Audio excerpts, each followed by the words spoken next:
Assalamualaikum warahmatullahi wabarakatuh. Perkenalkan, nama saya Nur Alfia, SPD MSI, calon guru penggerak angkatan 7 dari Kabupaten Semarang. Saya di SMP Negeri 2 Bingit. Di sini saya akan melakukan supervisi akademik kepada rekan saya yaitu Ibu Leli Kartika Sari SPD. Terima kasih Bu Alfi. Perkenalkan, nama saya Leli Kartika Sari. Saya rekan sejawat dari Ibu Nur Alfia. Saya guru bahasa Indonesia di SMP Negeri 2 Bingit Kabupaten Semarang.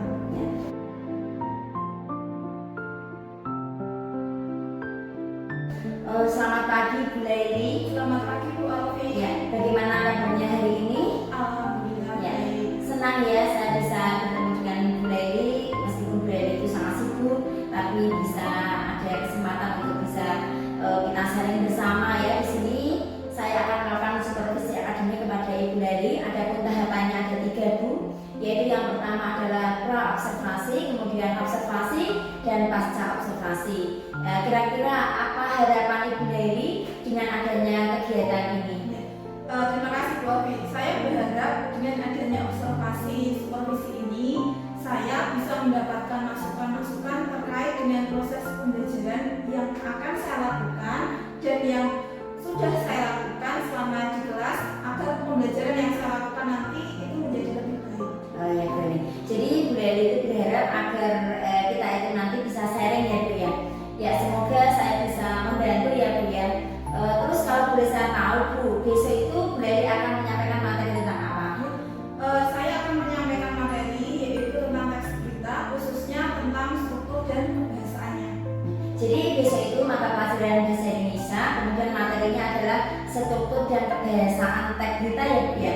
Kemudian tujuan pembelajarannya yang sudah Bu Leli susun itu apa saja kira-kira? Tujuan pembelajarannya itu ada 3. Yang pertama yaitu menyusun struktur dari teks berita yang masih diacak, itu untuk yang kinestetik. Oh iya. Kemudian yang kedua, siswa dapat melengkapi paragraf yang tumpang dengan konjungsi, ini untuk siswa yang auditori. Iya. Kemudian siswa membuat sebuah gambar atau poster berdasarkan dari sebuah berita, ini untuk siswa yang visual. Oh begitu ya Bu ya.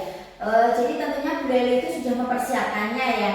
Kira-kira apa saja ya Bu persiapan yang sudah dilakukan sampai hari ini? Sudah banyak yang saya persiapkan untuk pembelajaran besok, yaitu ada modul ajar, Ya. kemudian media pembelajaran, kemudian ada evaluasi LKPD sampai dengan PowerPoint yang akan saya gunakan. Wah sudah lengkap sekali ya Bu Leli ya. Ya kira-kira itu ada siswa yang menganggap bahwa mata pelajaran bahasa Indonesia itu sulit atau tidak ya Bu ya? Karena siswa itu kan bermacam-macam ya Bu. Iya, Jadi betul. ada yang siswa menganggap bahwa bahasa Indonesia itu sulit, tapi juga banyak yang menganggap kalau bahasa Indonesia itu pelajaran yang menyenangkan, yang membuat dia bahagia. Iya Bu, tentunya banyak variasi ya dalam bahasa Indonesia ya.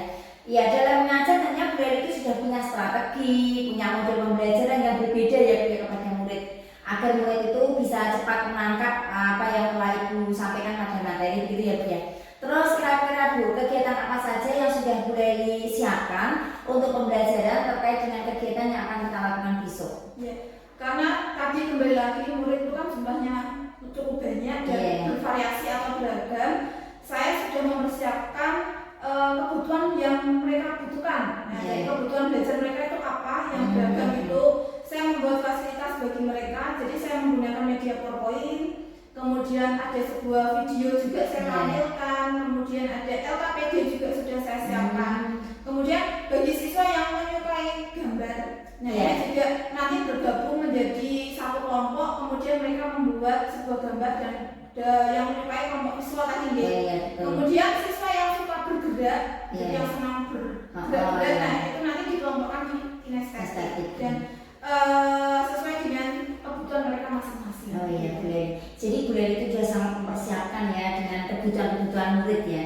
Bagus sekali Bu. Jadi Bu Leli itu sudah menggunakan yang namanya pembelajaran berdiferensiasi ya Bu ya. Ya, betul Bu Alfi. Jadi selain berdiferensiasi, saya juga melengkapinya dengan pembelajaran kompetensi sosial emosional. KSE Ya, ya Bu ya. betul, yang dikenal dengan Iya, KSE. luar biasa Bu Leli ini sudah mempersiapkan untuk seluruhnya ya Bu ya. Kemudian masih ada beberapa lagi yang mungkin perlu dipersiapkan ya Bu Ya, ya. nanti Bu Alfi bisa membantu saya untuk Iya. mempersiapkan itu. Iya. Baik Bu Leli, insya Allah saya pasti akan membantu Bu Leli ya dalam menyiapkan apa saja yang nanti akan dibutuhkan ya. Pastinya saya akan membantu bila Bu Leli itu menginginkan sesuatu dari saya gitu ya Bu ya.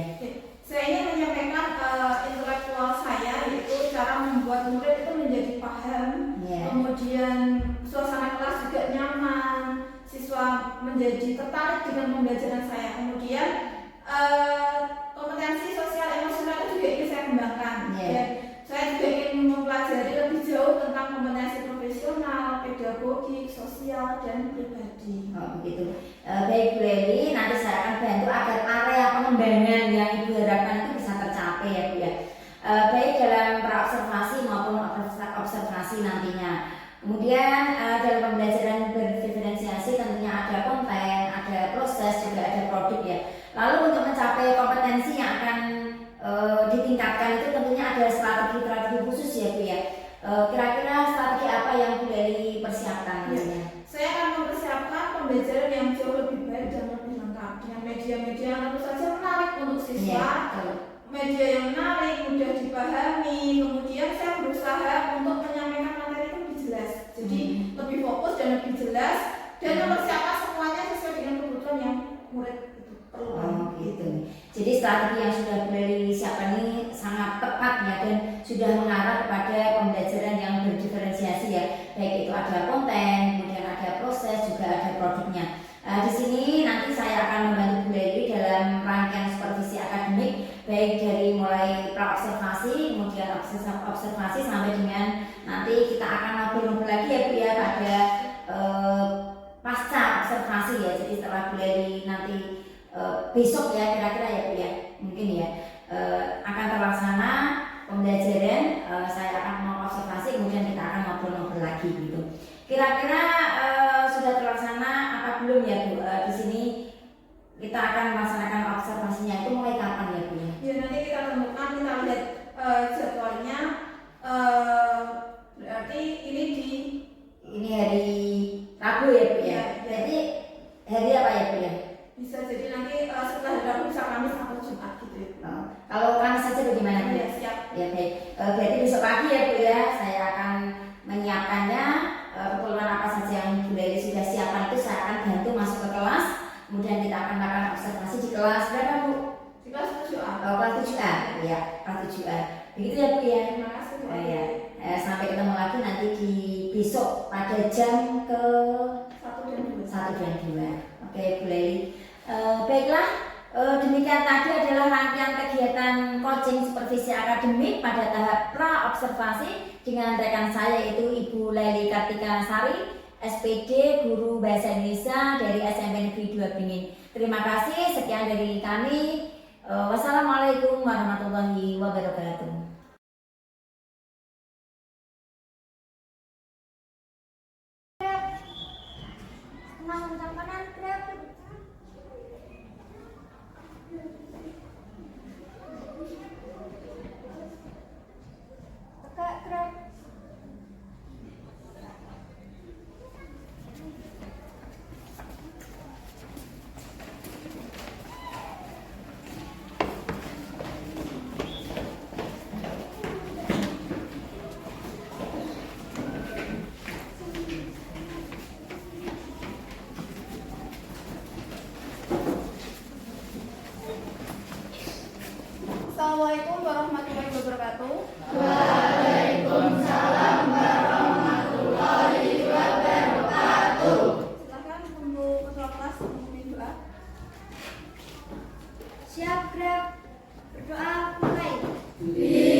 Silakan. Nah, kita doakan semoga almarhum husnul khotimah. Amin. Oke, silakan semuanya duduk dulu.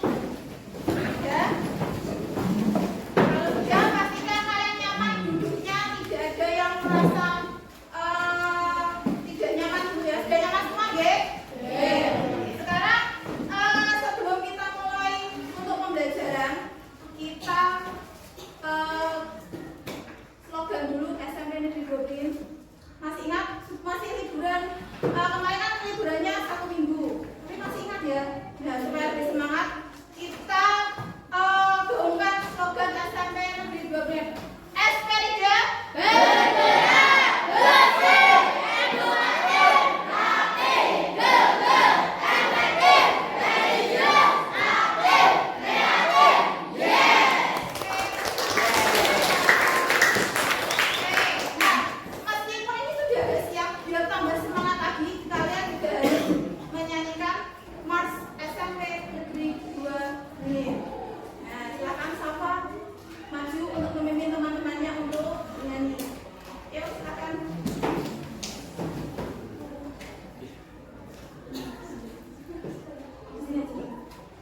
Nah, 1, 2, 3. SMP 2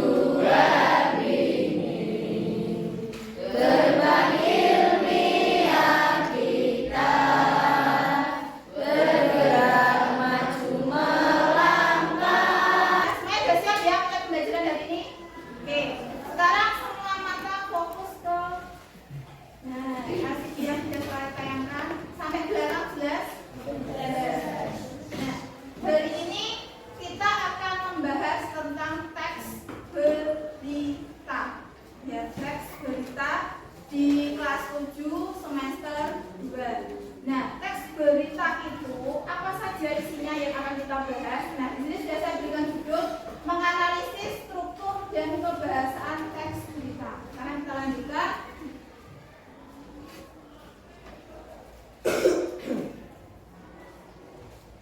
Nah, sebelum kita belajar itu kan kita harus punya tujuan ya. Jadi kalau kamu mau pergi, itu kan kamu punya tujuan. Oh, saya mau ke Salatiga, saya mau ke Ungaran.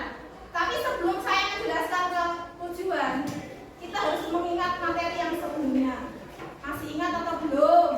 Jadi kalau hari ini kita masih membahas teks berita, minggu kemarin juga masih sama tentang teks berita juga, tapi tentang pengertian dan tujuan. Jadi pengertian berita itu apa, tujuannya apa, itu di pertemuan yang kemarin. Nah, untuk hari ini kita akan membahas ada berapa itu tujuannya? Ada 3. Yang pertama adalah menyusun struktur. Struktur itu apa sih struktur? Urutan. Jadi urutan itu struktur teks berita secara urut dan sistematis. Kemudian yang kedua, ini melengkapi berita rumpang. Rumpang itu apa rumpang? Ya masih kosong, ada yang kosong. Jadi beritanya belum lengkap, belum utuh. Kemudian yang rumpang itu juga diisi dengan unsur kebahasaan. Nanti kita fokus ke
ada yang mengatakan kalau bus yang terparkir itu remnya dibuat mainan, kemudian akhirnya masuk ke jurang. Oke, itu berita yang pertama. Tadi tentang kecelakaan bus di Guci, Tegal, Jawa Tengah. Tadi sudah dijawab oleh Indi. Sekarang yang kedua, siapa lagi yang mau menjawab pertanyaan apa ya? Beritanya itu tentang apa gitu? Ayo, siapa lagi yang mau mencoba menjawab? Oh iya, Kevin, silakan Kevin. Ayo. Masuk sumur. Ya, Kevin itu pernah membaca berita tentang kerbau masuk ke sumur. Nah, ini ada ya, jadi tidak hanya ikan yang bisa masuk di air, di sumur, ternyata kerbau juga bisa masuk ke sumur. Oke, tepuk tangan buat Indi dan Kevin dulu. Itu tadi tentang berita, yang satunya tentang kecelakaan bus, yang satu lagi tentang kerbau yang masuk ke sumur. Oke, tadi pertanyaan romantik. Kemudian saya lanjutkan. Nah, ini ada contoh berita. Ada berapa gambar? Coba lihat. Ada 4 gambar. Silakan. Nah, oke. Sekarang saya mulai dari gambar paling atas sebelah kiri. Itu gambar apa? Atas sebelah kiri. Gambar apa? Ya, gambar olahraga apa itu? Olahraga voli. Oke, nah, ini kalian Indonesia juga termasuk kontingen di SEA Games 2023. Di mana SEA Games-nya? Di Kamboja. Oke, sekarang kita geser ke sebelah kanan. Masih atas sebelah kanan. Itu gambar apa? Ya, gambar banjir. Nah, itu juga bisa dijadikan sebuah berita. Kemudian geser ke bawah kiri, kita lanjutkan materi. Kita akan merenungkan dulu. Sudah siap? Ya. Silakan kalian duduk dengan nyaman, tundukkan kepala, kemudian pejamkan mata kalian, menikmati dan resapi semua yang kalian dengarkan.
Video dulu, ini tentang sebuah berita yang viral juga di YouTube. Sekarang kita lihat satu videonya.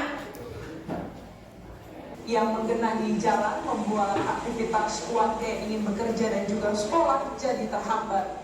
Namun banjir terpaksa diterjang karena ada anak kecil atau bocah yang memainkan rem tangan bus sejauh ini sudah terpatahkan.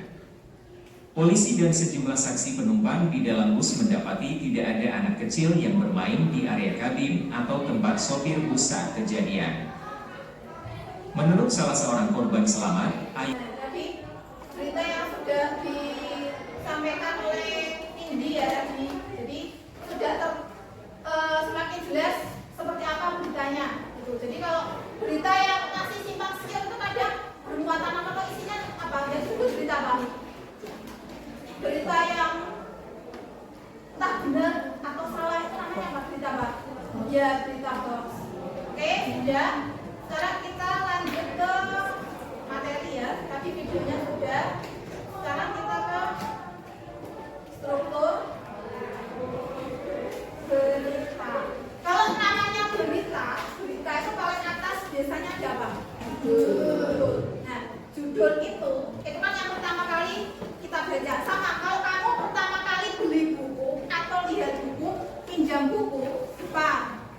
Itu apakah langsung dilihat isinya? Tidak, pasti dilihat apanya dulu. Ya, covernya yang ada judulnya. Nah, jadi struktur teks berita yang pertama adalah judul. Judul itu ya harus yang bagus, yang menarik supaya menarik minat dari si pembaca. Oke, kemudian yang kedua, ini kepala atau teras. Jadi setelah judul ada teras. Biasanya ada tempat berita. Contoh, Tegal, kecelakaan terjadi bla bla bla bla. Nah, itu namanya teras. Dia di bagian awal. Itu bagian di bawah judul. Nah, ini itu bahasa lebih besar. Kemudian dia juga memuat unsur adik simba. Masih ingat pertemuan kita kemarin? Adik simba itu apa saja?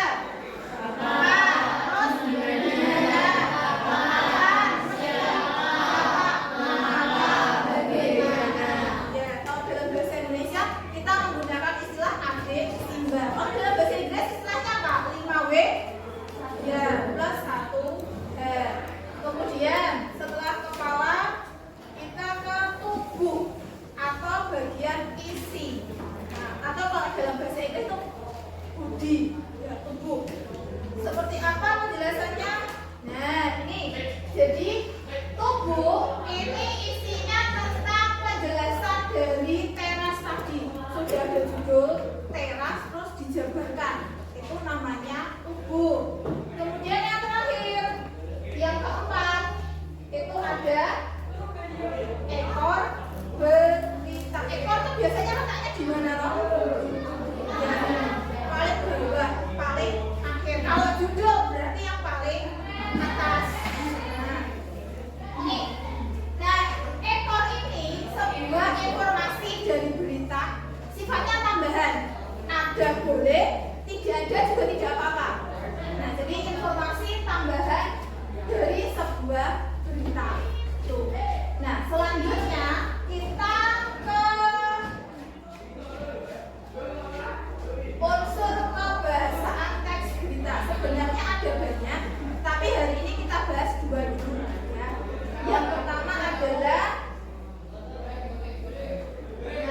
konjungsi. Konjungsi itu sama dengan kata hubung.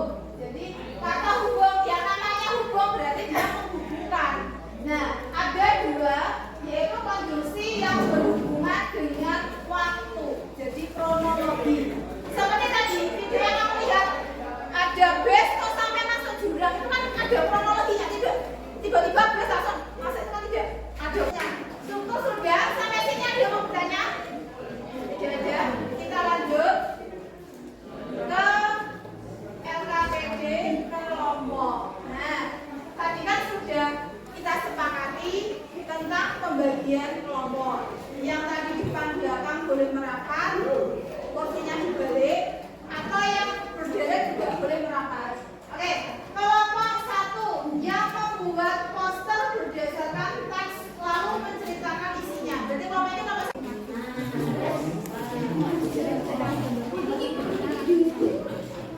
buat yang bagus gambarnya.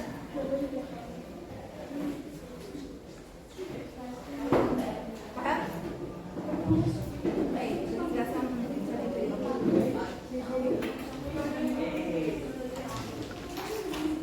Terus sudah disusun? Sudah? Kalau sudah ditentukan strukturnya, kemudian dituliskan isinya. Nanti presentasi di depan.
berapa?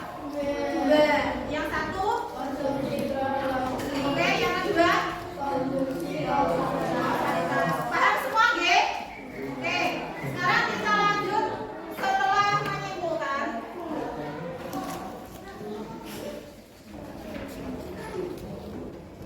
Kita ke refleksi. Ini kita tutup dulu. Sebelum selesai, kita refleksi apa yang kita pelajari hari ini. Silahkan saya bagikan kertas berwarna-warni.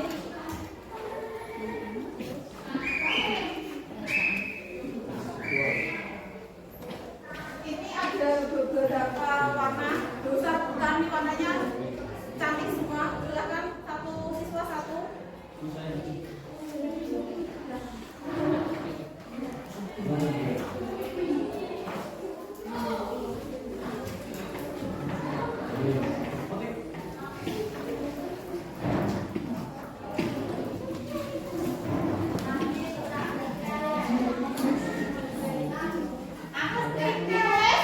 Nanti ditempel di papan tulis ya. 1, 2, 3, 4, 5.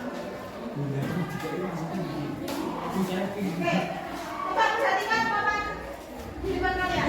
Ada pertanyaan satu. Apa saja yang sudah kalian pelajari hari ini? Silahkan dijawab. Ditulis di kertas yang sudah bagikan. Apa saja yang sudah kalian pelajari hari ini?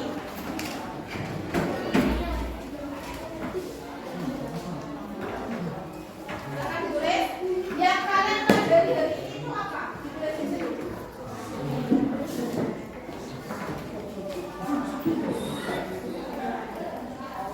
Yang kamu pelajari hari ini itu tentang apa? Dikasih nomor 1, nggih? 1. Kamu tulis yang kamu pelajari hari ini itu apa? Ditempel di sini. Karena dia tinggi berarti kita karena bawahnya di bawah. Jelas? Silakan.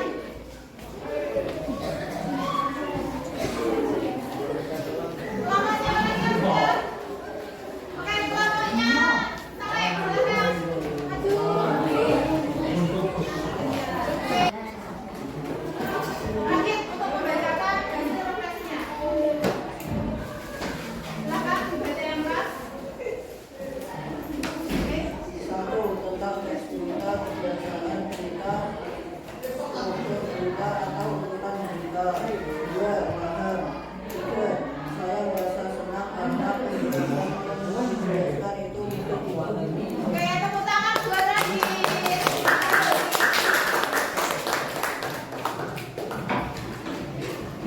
Oke, ada sebelum saya selesaikan materi hari ini ada yang ingin ditanya? Tidak ada. Kalian senang ya pelajaran hari ini? Oke. Nah, untuk pelajaran di pertemuan berikutnya kita akan membahas berita yang akan menghasilkan produk berupa video berita. Nanti beritanya bisa diunggah di TikTok, di Instagram atau di YouTube. Siapa tahu nanti di antara kalian bisa jadi TikToker atau YouTuber.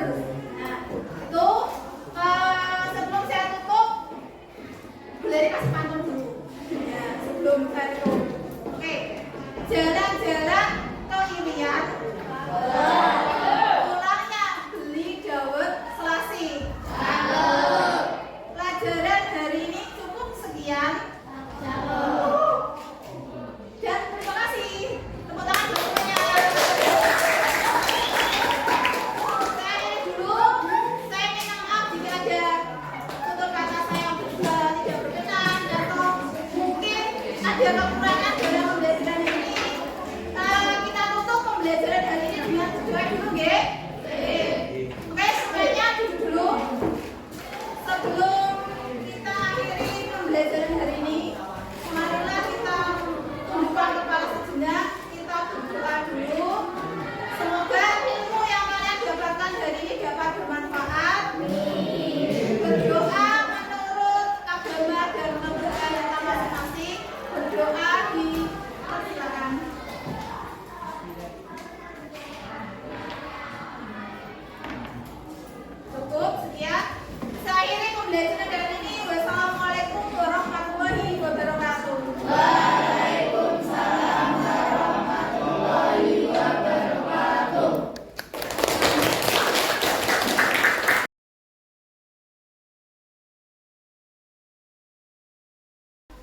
Assalamualaikum warahmatullahi wabarakatuh.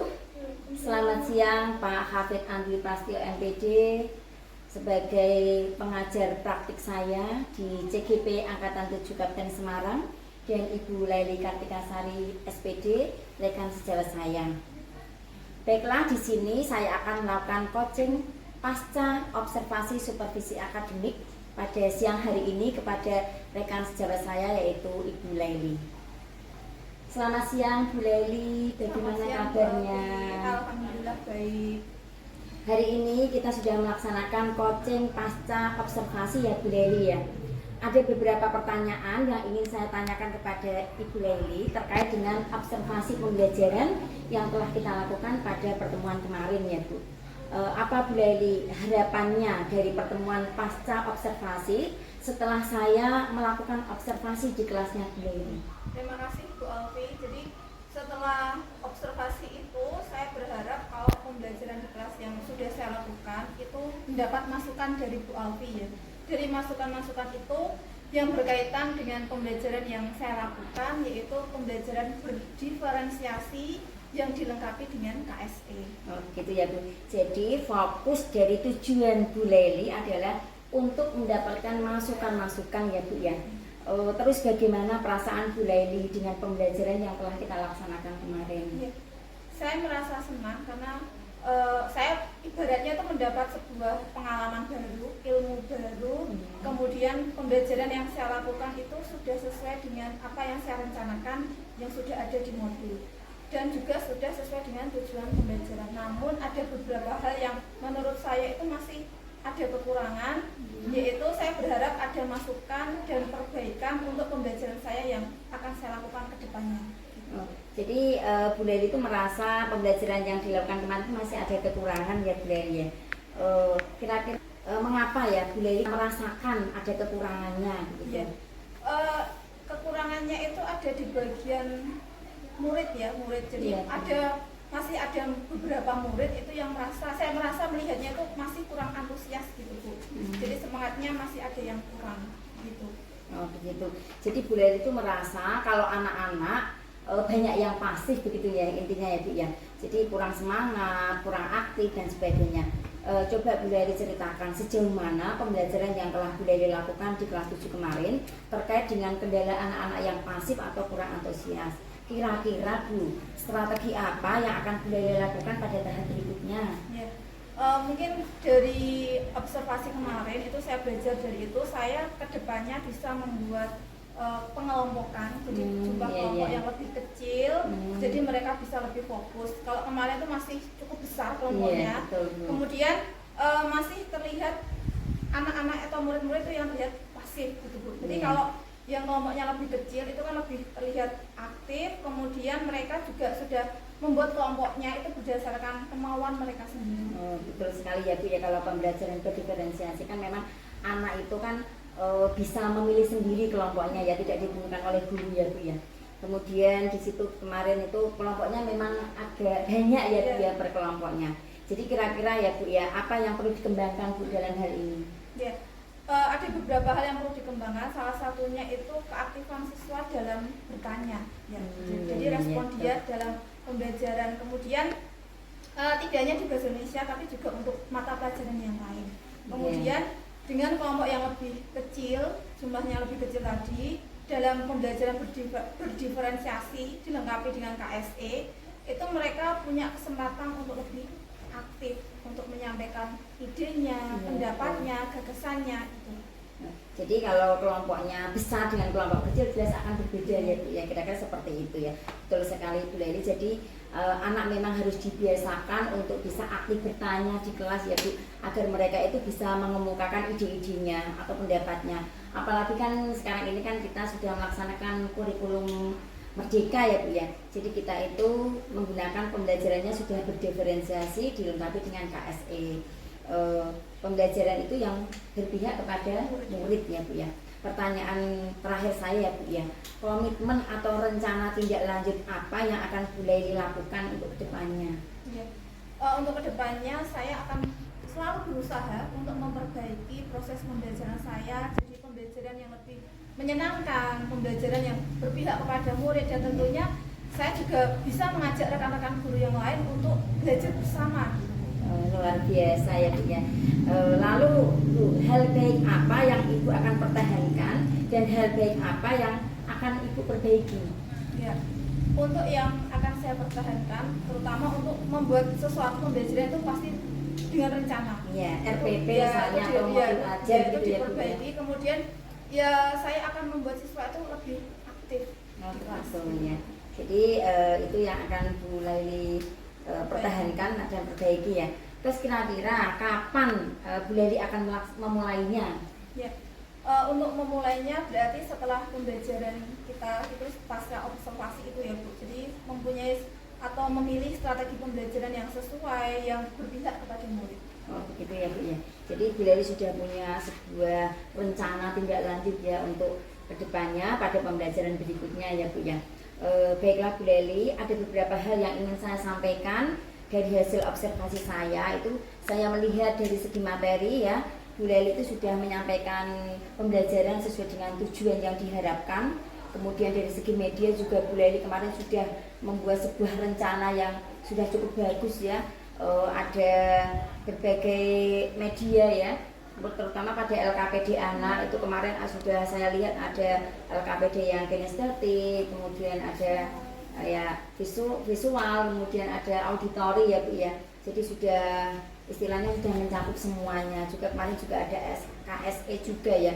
Kemudian sumber belajar yang digunakan oleh Bu Laili juga sudah mengarah, kemarin banyak berita-berita ya, dari berita yang terupdate saat ini lagi viral ya tentang kecelakaan haji gitu ya, juga tentang fenomena alam seperti banjir dan sebagainya, sehingga lebih memahamkan anak ya pada pembelajaran yang telah Bu Laili lakukan. Baiklah, terima kasih Bu Laili, semoga apa yang menjadi harapan, jadi komitmen juga tindak lanjut dari Bu Laili dapat terlaksana dengan baik.